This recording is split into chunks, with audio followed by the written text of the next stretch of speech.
Assalamualaikum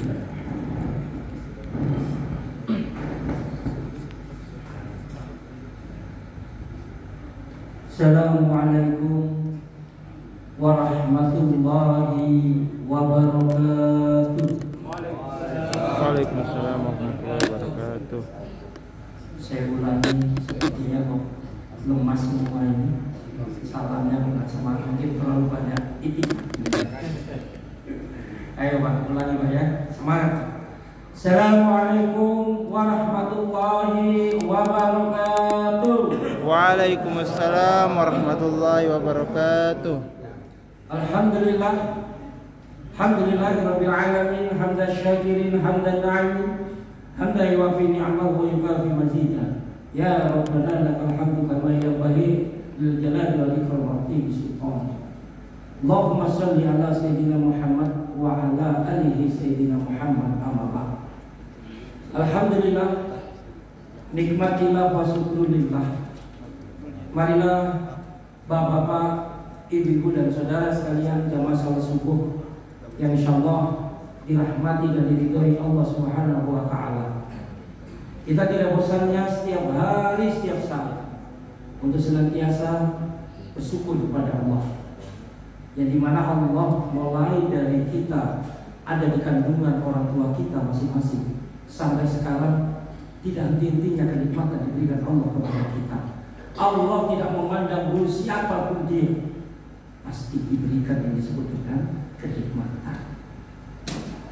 Maka dengan kenikmatan itu bapak-bapak, ibu-ibu dan saudara sekalian, kita dianjurkan untuk selalu mensyukuri. Mensyukuri dalam arti adalah menerima apapun yang diberikan Allah kepada kita semua. Merasa cukup saja, itu Allah akan menambah kenikmatan itu Pak. Beda memang ya, yang dimana Allah sebagai pencipta kita, manusia yang banyak salahnya juga. Itu kalau andaikan bertanya seorang suami kepada istri, contoh Pak, suami bertanya, uang belanja yang saya berikan bulan ini itu sudah cukup atau belum? Ibu mengucapkan cukup Pak, secukup-cukupnya. Kira-kira bapak-bapak, kalau andaikan ibu mengucapkan cukup, ditambah atau tidak Pak? Kira-kira kita tambah atau tidak uang belanja? Bukan tambah istri ya, bukan.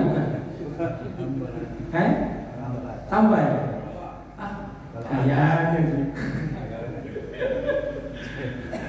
jelas, kebanyakan masyarakat bapak-bapak kalau andaikan ibu sudah mengucapkan cukup Pak, secukup-cukupnya, pasti oh ya kalau begitu ya, pasti disimpan ya untuk nggak tahu beli apa ya, mungkin beli bensin dan lain sebagainya. Memang jelas Pak, itulah manusia. Allah yang menciptakan kita, jelas-jelas sangat beda sekali. Bukan berarti saya membandingkan, tidak Pak ya. Allah yang dimana kita merasa cukup saja, Allah menambah. Saya contohkan sekarang Pak. Bapak-bapak yang di sini ada yang umurnya sudah 70 ke atas. Kalau Bapak 80 nih? Ya. 80 ya? 85 ya? Hampir sedikit 90, hampir lah. Ya, kalau Ustaz Haji Sulaiman ini mungkin masih 60 ya. Kalau saya baru 30 Pak. Ya, jadi begini Pak, kita diberikan kenikmatan. Suatu ketika ada di salah satu masjid Pak, itu saya tanya, dia tuh kalau saya tanya, Pak Haji berapa umur tak? Dia bilang, saya sudah 90. 90, tidak pakai kacamata, tidak pakai tongkat untuk berjalan ke masjid. Saya tanya lagi, apa resepnya kita Pak Haji? Siapa tahu bisa saya tiru. Nah dia bilang, ya resepnya gampang. Karena saya sudah pensiun, maka tidak banyak saya berpikir. Oh cocok. Mungkin kalau kita begini kan masih banyak pikiran lah ya. Datang-datang apalagi tanggal muda, wah sudah bayar cicilan, bayar ini, banyak pikiran. Anak mau kuliah ini ya. Sudah.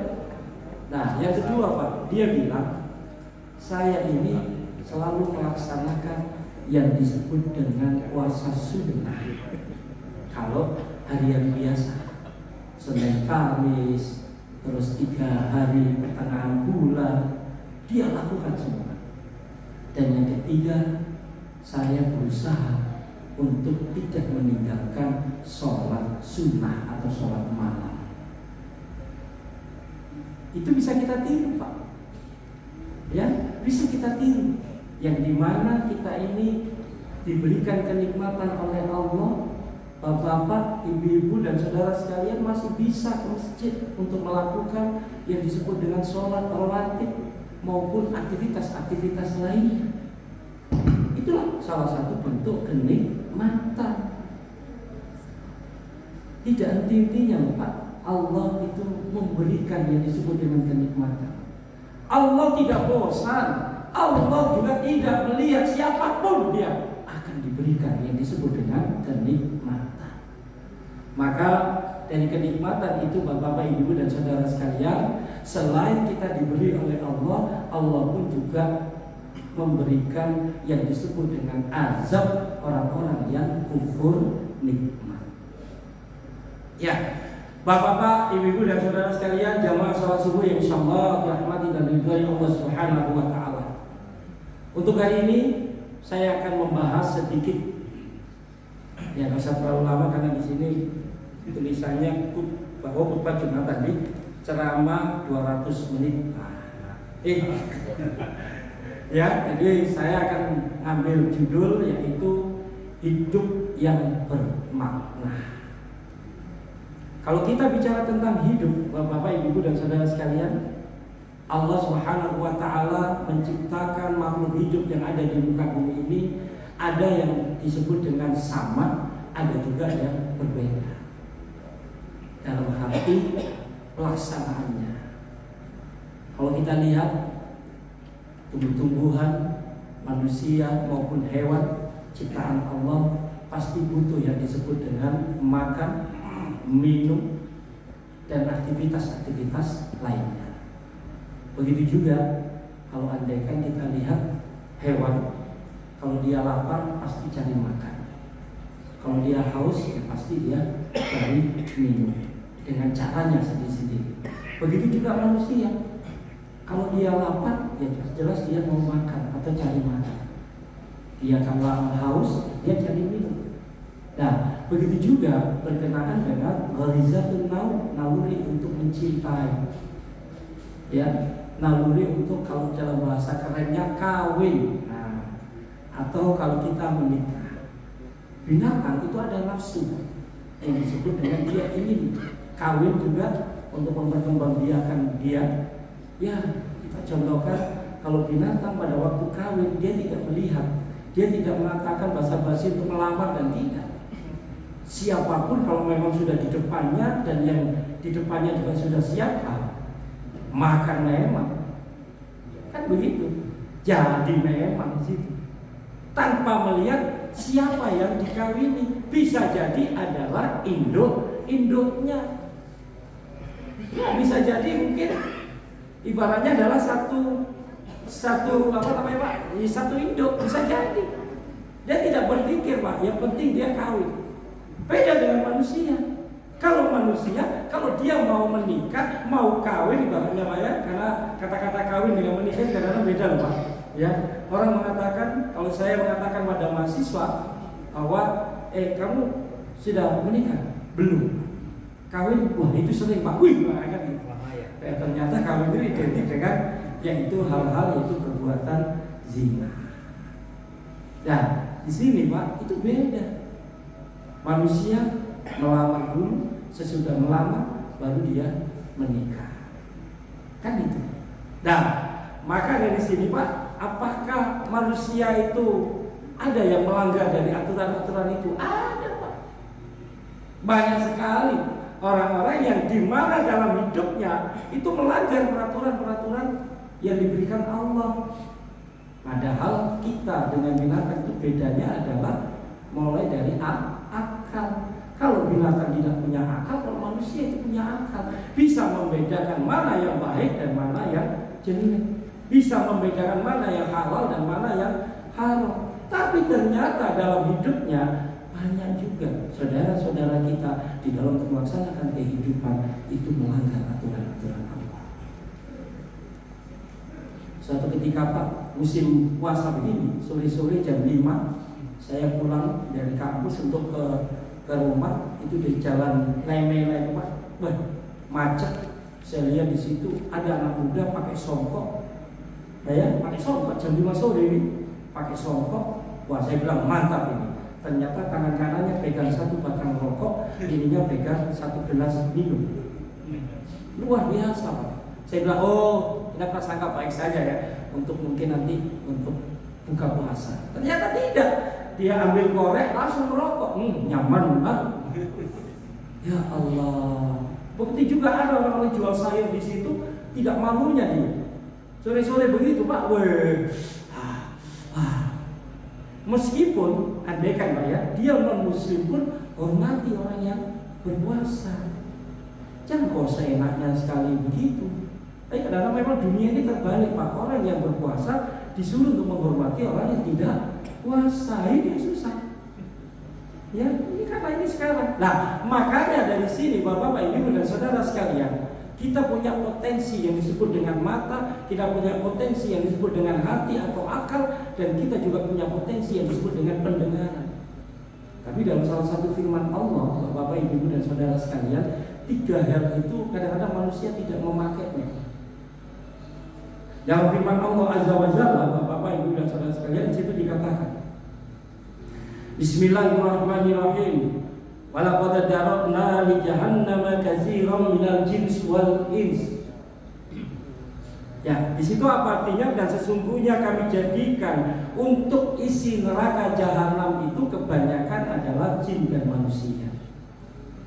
Kenapa kok sampai jin dan manusia itu sampai dimasukkan dalam neraka jahanam atau isinya dalam neraka jahanam? Yang pertama di situ dikatakan Bapak, Ibu dan saudara sekalian, yaitu lahum qulubul la yafqahuna biha. Kita mempunyai hati, mempunyai perasaan, tapi tidak dipergunakan untuk memahami ayat-ayat Allah. Di dalam firman Allah Pak, dalam Quran itu sudah dijelaskan dan kita semua mungkin sudah paham bahwa Al-Quran diturunkan di muka bumi ini adalah hudan linnas, sebagai petunjuk manusia.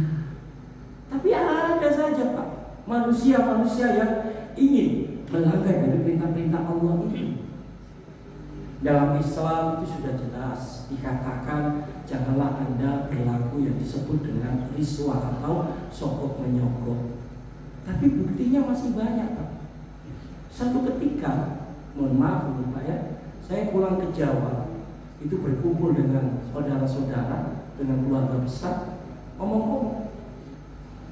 Yang dimana omong-omong itu masuk dalam kesimpulan pemilihan sekretaris desa atau sekretaris lurah. Kalau di sini sekretaris lurah ya. Itu sampai-sampai Pak, dia berani menyogok atau berani menyediakan uang demi kesuksesan dia untuk menjadi sekretaris desa, yaitu sekitar 800 juta. Ini desa ini Pak, bukan kota, desa. 800 juta Pak dia berani. Walau misal ya, dia jadi atau tidak saya nggak tahu. Saya bisa membayangkan sekretaris desa saja 800 juta, bagaimana kalau kepala desa? Saya nggak tahu. Loh, ada juga yang tidak gitu-gitu. Iya benar.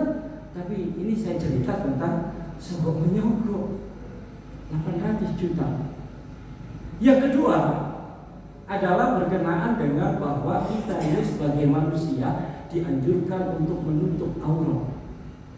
Nah, ya, laki-laki batasnya bagaimana, perempuan batasnya bagaimana. Tapi ada juga suatu ketika seorang perempuan, anak-anak kita, ya, dia ini melamar di sebuah pekerjaan. Di perusahaan tersebut dia diterima dengan gaji yang cukup besar bagi kita Pak ya. yaitu 20 juta per bulan. Tapi dengan syarat. Apa syaratnya? Dia harus melepas yang disebut dengan auratnya. Dia lepas kerudungnya, biar kelihatan rambutnya, biar kelihatan telinganya, dan lain sebagainya. Kalau andaikan Bapak, Ibu dan Saudara sekalian, kita berbicaranya masalah cinta dunia, jelas. Apalagi gaji 20 juta. Ya, kalau dosen sih, ya, yang bukan profesor, ya nggak sampai segitu gajinya. Nggak sampai, digabung dengan sekdos pun, jabatan pun, nggak sampai. Tapi ini Pak, karena demi dia digaji itu dan dia merasa bahwa itu adalah besar, maka dia lepaskan, yaitu yang diwajibkan oleh Allah. Dia ini adalah hukumnya berdosa atau haram. Karena apa? Itu tadi, dia tidak mempergunakan yang disebut dengan hati. Itu yang pertama. Yang kedua, Bapak, Ibu dan Saudara sekalian, yaitu dikatakan di situ walahum a'yunul la yubsiruna biha. Kita ini mempunyai a'yun, mempunyai mata, tapi tidak dipergunakan untuk melihat kebesaran dan kebenaran Islam. Kita yakin Pak, bahwa Islam adalah agama yang diridhoi oleh Allah. Inna dina indallahi Islam. Tapi apakah dalam hidup kita ini selalu orientasi kita adalah Quran dan Sunnah? Kan belum tentu. Kadang-kadang kita ini suka pilih-pilih, seperti kita memilih makanan yang ada di persemanan. Di situ makanan yang ada di persemanan, ya kan, banyak acara pernikahan dan lain sebagainya, itu halal semua. Tapi kadang-kadang kita di sini memilih apa yang selera kita. Padahal dalam Islam itu kita dianjurkan untuk memakai apapun perintah Allah, maka harus kita lakukan. Apapun larangan Allah harus kita tinggalkan. Tapi apa yang terjadi Pak? Masih banyak saudara-saudara kita ini kalau berbicara tentang ruqyah, berbicara tentang hablum minallah, bagus. Tapi apakah kita berbicara tentang hablum minanas kita, hubungan dengan sesama manusia kita selalu merasa bahwa memang solusinya adalah Islam. Kan itu kadang-kadang kita bilang, belum tentu. Ada loh Pak, orang Islam sendiri, tapi dia itu benci sekali terhadap orang-orang kalau andaikan dia itu istiqomah untuk menjalankan perintah-perintah Islam. Wah, perlu dipertanyakan kalau begini Pak. Itu yang kedua. Yang ketiga, Bapak, Ibu dan Saudara sekalian, di situ dijelaskan, walahum adanun la yasma'una biha. Kita ini mempunyai pendengaran tapi tidak dipergunakan untuk mendengarkan ayat-ayat Allah. Sekarang ini Pak, banyak sekali media sosial tentang pembaca murotal Al-Quran. Itu kan harusnya kita dengarkan dengan baik. Setiap hari kalau bisa kita ini selalu mendengarkan hal-hal yang baik, ceramah-ceramah yang baik, dan juga bacaan-bacaan Quran, dibanding kita ini mendengarkan hal-hal yang tidak bermanfaat. Itu. Nah, ternyata firman Allah ini, Bapak, Ibu dan Saudara sekalian, dari 3 hal potensi yang ada dalam diri kita, yaitu mulai dari pikiran kita atau hati kita, yang kedua mata kita, dan juga pendengaran kita. Ini semua kalau tidak kita pergunakan dengan baik, maka Allah Subhanahu wa Ta'ala itu menjelaskan, yaitu apa? Ulaika kal an'ami bal hum adallu ulaika humul ghafilun. Dia itu seperti binatang ternak, bahkan melebihi dari binatang ternak. Dialah orang-orang yang ghafilun, orang-orang yang lalai. Nah, di sini jelas Pak. Sekarang banyak loh ya. Kalau kita lihat kasus demi kasus, seorang anak berani membunuh orang tuanya gara-gara apa? Gara-gara dia minta uang untuk dibelikan sesuatu, tapi ibunya nggak mau. Alasannya apa? Karena anaknya ini minta uang untuk dibelikan, yaitu untuk beli balok, untuk beli mungkin sabu-sabu. Nah, ini orang tuanya nggak mau, tapi karena ini sudah setan sudah ada dalam pikirannya semua Pak, ibunya sendiri dia bunuh. Itu kan sudah luar biasa itu Pak, melebihi dari binatang. Saya tidak pernah tahu tahu Pak ya, mungkin Bapak tahu lah. Kalau saya nggak pernah tahu binatang itu membunuh induknya sendiri, nggak pernah tahu saya. Dan sekarang lah, memang manusia ini luar biasa Pak ya. Karena kalau sudah rusak, ya sudah rusak. Ya sampai-sampai kalau saya nggak pernah tahu juga Pak, kalau binatang itu andaikan dia jantan, terus dia itu suka dengan jantan yang lain. Saya nggak pernah tahu Pak. Kira-kira menurut Bapak ada kan? Andaikan ayam gitu ya, atau kambing terus dia bencong, ada bukan Pak? Nggak ada Pak.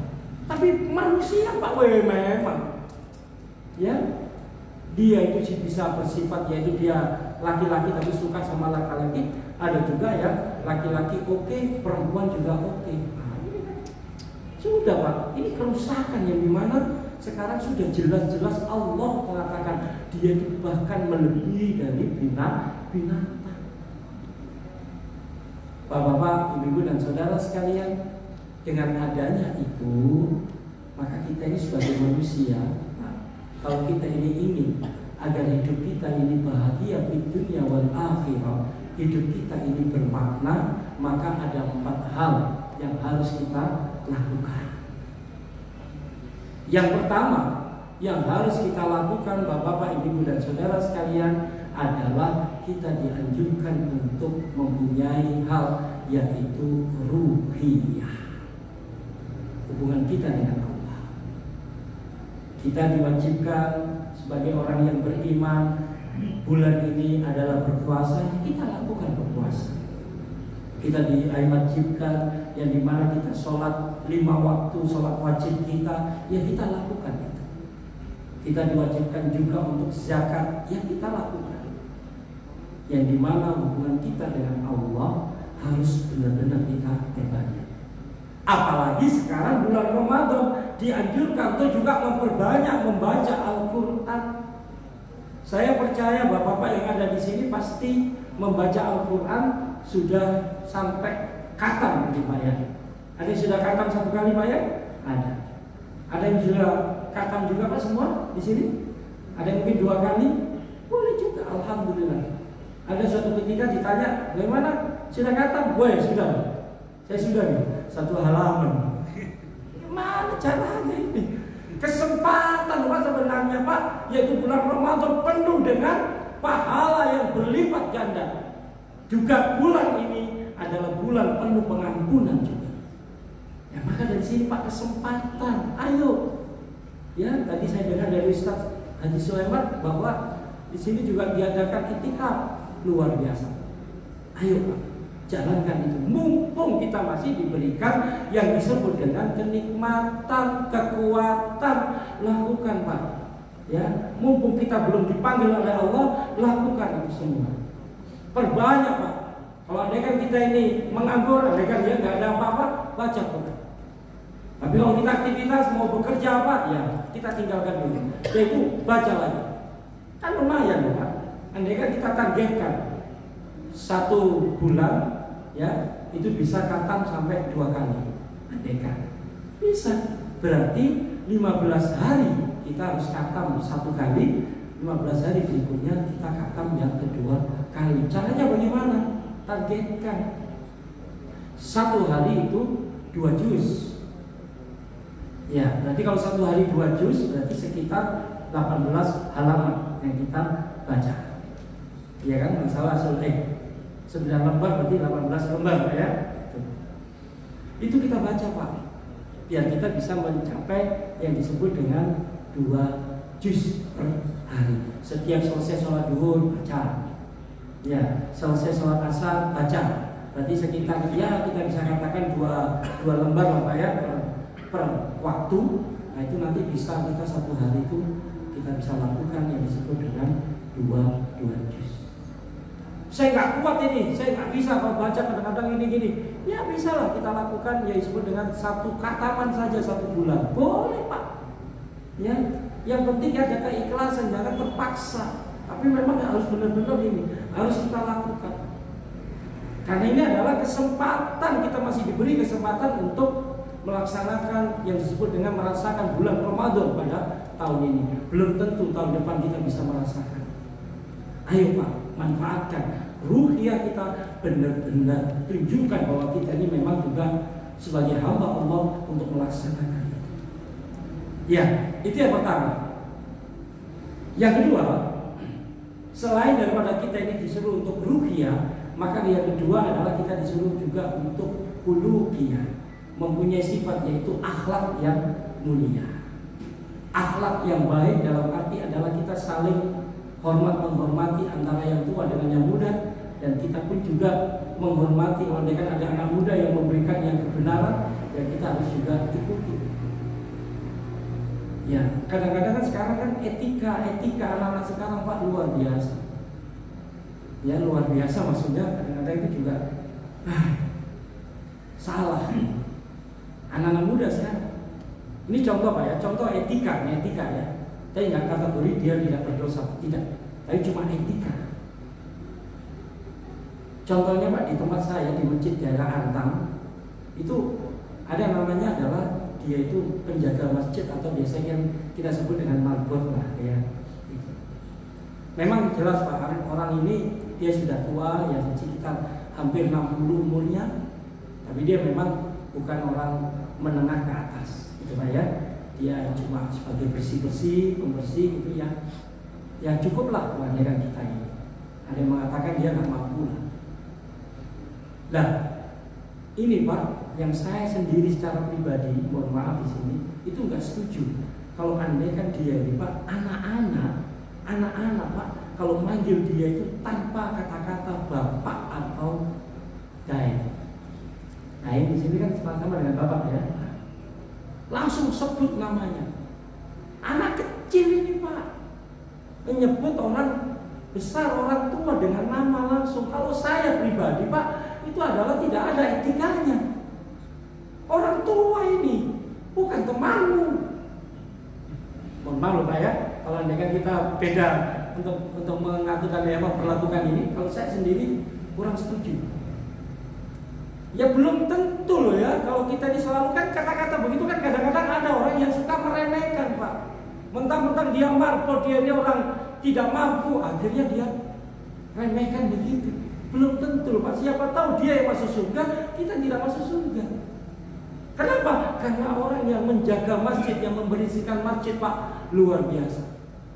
Tidak ada yang marbot, tidak ada yang menjaga masjid.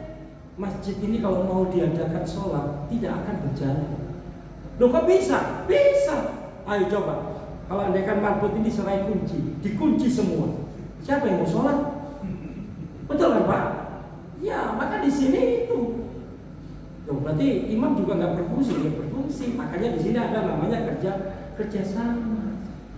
Ini Pak ya. Akhlak yang mulia itu harus ada. Ya minimal kita contohlah bagaimana Rasulullah itu kalau menghadapi anak muda, menghadapi istri, menghadapi anak-anaknya, itu harus kita contoh. Itu yang kedua. Yang ketiga, selain daripada khuluqiyah, kita pun juga dianjurkan untuk mempunyai sifat insaniyah, yaitu memanusiakan manusia. Kita juga harus selalu tolong menolong sesama manusia tanpa memandang dia ini orang miskin atau orang kaya, tanpa memandang dia itu muslim atau tidak, maka kita dianjurkan untuk saling tolong menolong. Dan orang yang selalu menolongnya itu adalah yang tercepat, menurut saya Pak, itu adalah tetangga kita. Coba kalau kita ada apa gitu ya, kegiatan apa, ada suatu berita duka atau apa, pasti tetangga kita yang duluan. Nggak mungkin keluarga kita, nggak mungkin kita andaikan ada kena kedukaan langsung kita telepon mas atau kak atau bu atau tante yang dari Jawa langsung coba kesini nih, tolong saya. Nggak mungkin Pak. Pasti tetangga kita yang dekat dengan kita, dalam arti yang sebelah-sebelah, menolong kita tanpa pandang bulu Pak. Ya, coba kita lihat. Itu kalau saya kadang-kadang Pak melihat Pak, ya Allah, kalau yang di daerah-daerah itu ya, saya masih ingat itu kalau ada memindahkan atau pindah rumah tanpa membongkar rumah gitu. Ya kan diangkat Pak ya, bayangkan ini rumah panggung maksud saya itu, saya lihat Apakah itu semua dibayar? Ayo Pak. Kan tidak, karena apa? Kegotong royongan. Tanpa memandang Pak, jangan nih, nggak ada duitnya itu, orang miskin. Nggak ada. Pokoknya sama-sama gotong royong, angkat. Begitu juga kita di masjid Pak. Seandainya di sini pengurus mengatakan assalamualaikum, kita pagi ini kerja bakti ya ini, adakah yang tidak mau datang? Pasti kan datang semua untuk kerja bakti bersama. Apalagi kalau Ustaz Sulaiman selalu mengatakan bahwa di sini kalau pagi-pagi ada olahraga apa, luar biasa. Minum kopi, minum teh, wah luar biasa itu. Ya, itu adalah salah satu, bukan berarti kita harus tunjukkan bahwa kita ini adalah sebagai pengurus masjid, bukan. Karena kita itu ingin agar kita kerja bakti sama manusia untuk memakmurkan masjid. Terus yang ketiga, yang keempat, yang terakhir Pak, ya saya nggak usah lama-lama, nanti kita bisa diskusi. Ya, yang terakhir adalah kita pun juga dianjurkan untuk mempunyai yang disebut dengan yaitu madiyah. Apa madiyah? Yaitu kita dianjurkan untuk mencari nafkah, untuk berbisnis demi untuk yaitu keluarga kita, yang hal anak dan istri kita bisa makan. Kita pun juga boleh untuk berbisnis, jualan dan lain sebagainya. Yang penting jualan kita, bisnis kita itu harus sesuai dengan perintah-perintah Allah. Saya itu Pak kalau lewat di Jalan Perintis kadang-kadang atau di Antam, sekarang ada ya orang jual buah Pak ya, itu ditulisi 15.000 2 kilo. Andai kan Pak ya, langsa 15.000 2 kilo. Terus di bawahnya dikatakan timbangan normal. Ya itu kira-kira apa maksudnya Pak? Ya karena mungkin banyak orang-orang yang jualan itu adalah 15.000, andaikan 3 kilo ternyata aslinya cuma 1,5 kilo, kan begitu. Makanya dia katakan timbangan normal. Untuk dia tidak dikatakan menurut apa namanya harus sesuai dengan ridho Allah, enggak ada. Ya, kadang-kadang juga orang-orang begitu Pak. Ya ada lah ya. Ada kalau saya lihat dia juga sholat puasa, tapi ada juga ya tidak sholat tidak puasa. Ini Pak, kita pun juga begitu untuk mencari kerja, dalam arti kita bekerja, beraktivitas, yang melakukan hal-hal yang dimana mendatangkan rezeki, ya harus sesuai dengan perintah Allah. Jangan kita ini Pak bekerja itu terus melanggar perintah Allah. Sedikit saja yang kita dapatkan, kalau itu sesuai perintah Allah, maka kita akan mendapatkan berkah dan keridhaan Allah. Nah, maka dari 4 hal ini Pak, yaitu ruhiyah, insaniyah, hulukiyah, dan juga madiyah, harus kita benar-benar lakukan ini semua. Kalau ini benar-benar kita lakukan dan sesuai dengan perintah Allah dan istiqomah kita bertakwa pada Allah, insya Allah kita akan bahagia di dunia wal akhirah. Demikian yang bisa saya sampaikan. Akhiri kalam. Assalamualaikum warahmatullahi wabarakatuh. Waalaikumsalam warahmatullahi wabarakatuh.